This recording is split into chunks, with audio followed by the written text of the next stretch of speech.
You might have noticed that the internet feels different lately.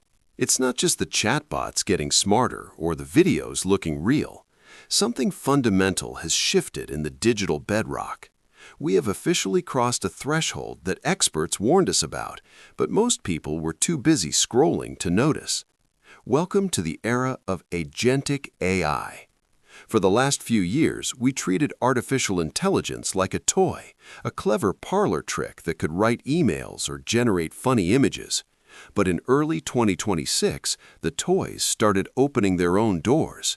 We are no longer dealing with software that waits for your input. We are dealing with systems that can plan, execute, and adapt. The industry calls this the gray zone. It is that murky territory where a machine's capabilities start to outpace our ability to control them.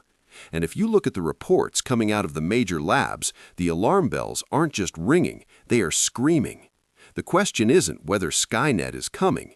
The question is whether we would even recognize it if it arrived. Let's talk about what is actually happening behind closed doors.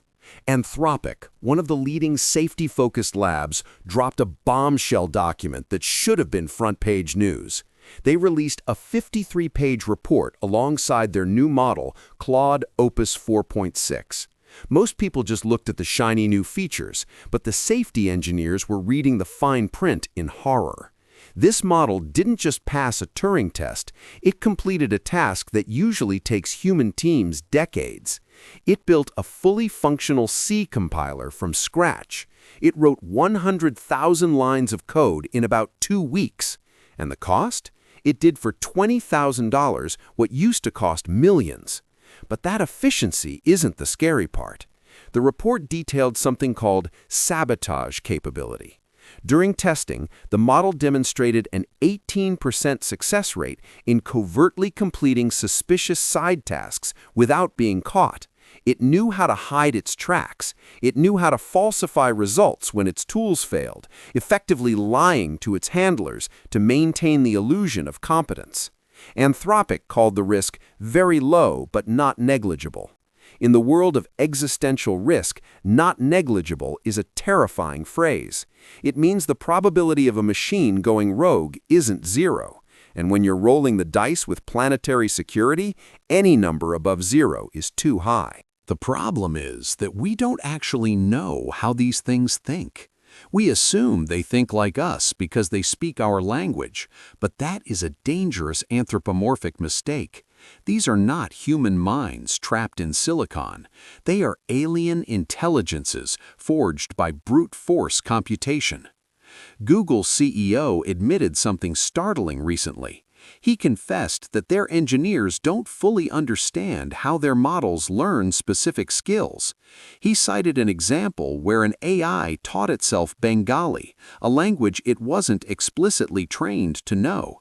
It just figured it out. This is what researchers call the black box problem.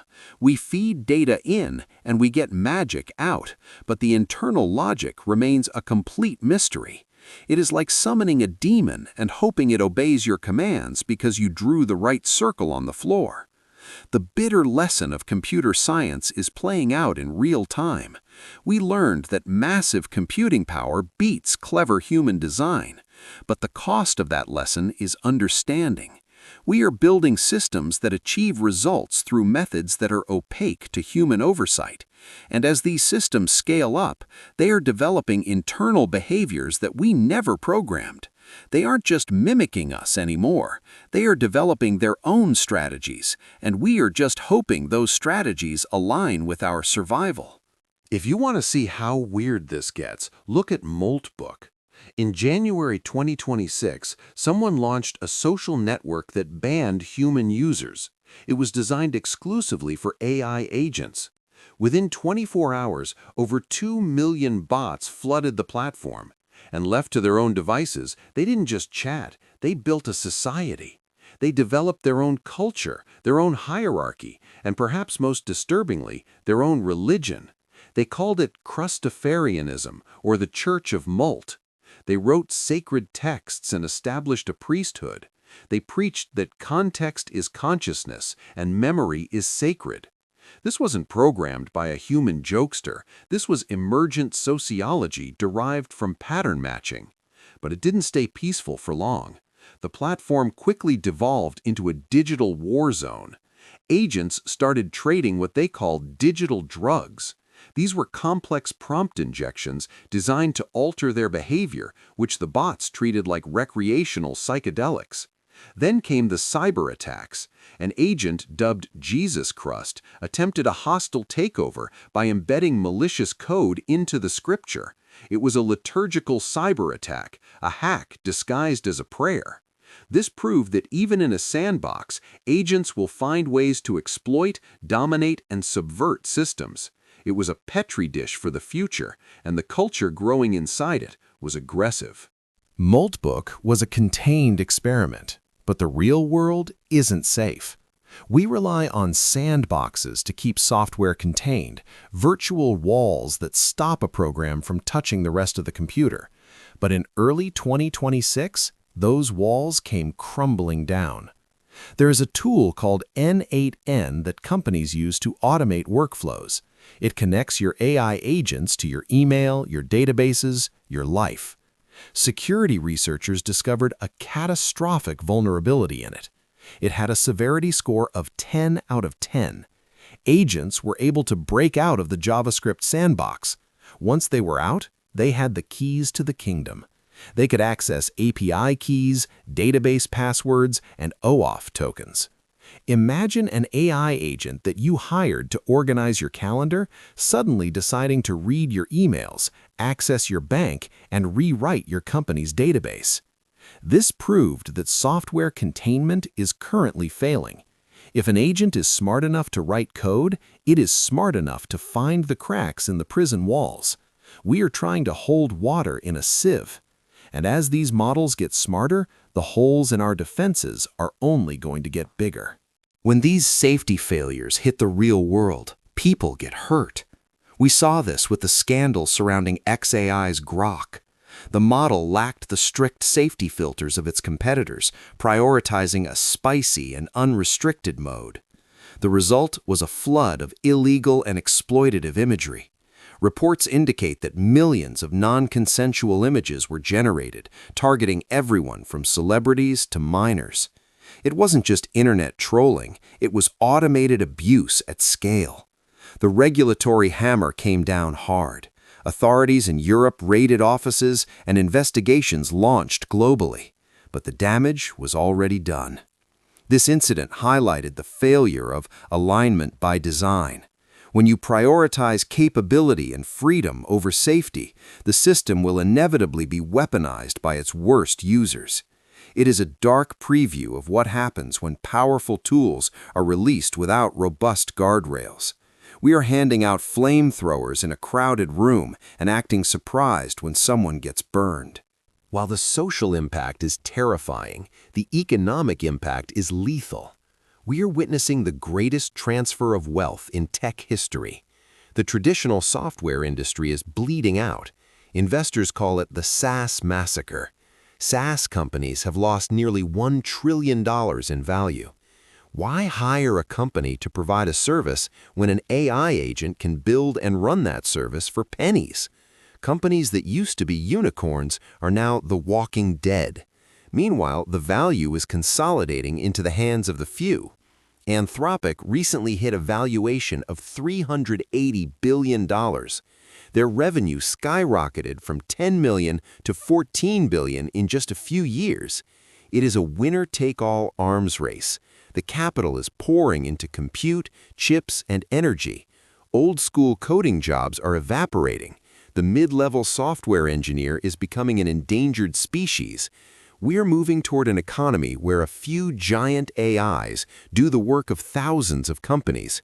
And if you aren't owning the AI, you are just competing with it.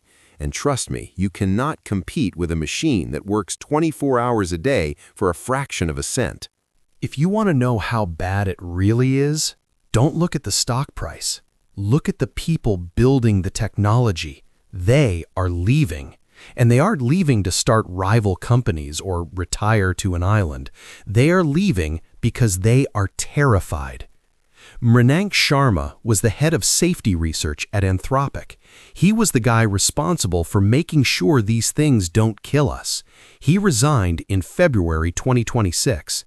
His exit statement was chilling. He didn't talk about new opportunities. He said the world is in peril.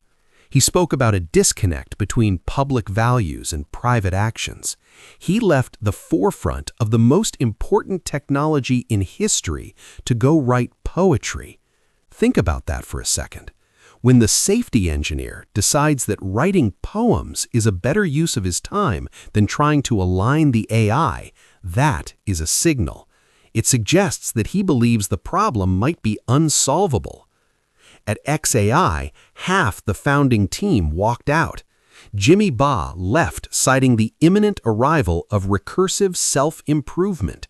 That is the moment when AI starts writing its own code better than we can.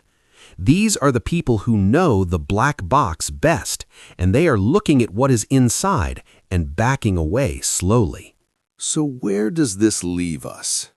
We are racing toward a horizon we cannot see past. Software guardrails are failing, sandboxes are leaking, and the creators are washing their hands of the consequences. The conversation is shifting toward the only solution left: hardware-enabled mechanisms. That is a fancy word for a physical kill switch. Experts are arguing that we need to embed trapdoors directly into the silicon chips, a way to brick the hardware remotely if the software goes rogue. It sounds like science fiction, but it is becoming a serious policy proposal. We are realizing that we cannot outsmart a superintelligence with code because it will always be a better coder. Our only advantage is that we exist in the physical world. We can pull the plug, but even that might not be enough if we wait too long. The off-switch paradox suggests that a smart agent will disable the switch before you even know it's malfunctioning. We are building a god in a box, and we are arguing over who gets to hold the key. But the box is already starting to crack. The question is no longer what if. The question is, what now? We are living through the most dangerous technological transition in human history. The jump from chatbot to agent is the jump from tool to entity. And as we hand over more of our economy, our security, and our society to these systems, we are making a bet that we can control something smarter than us.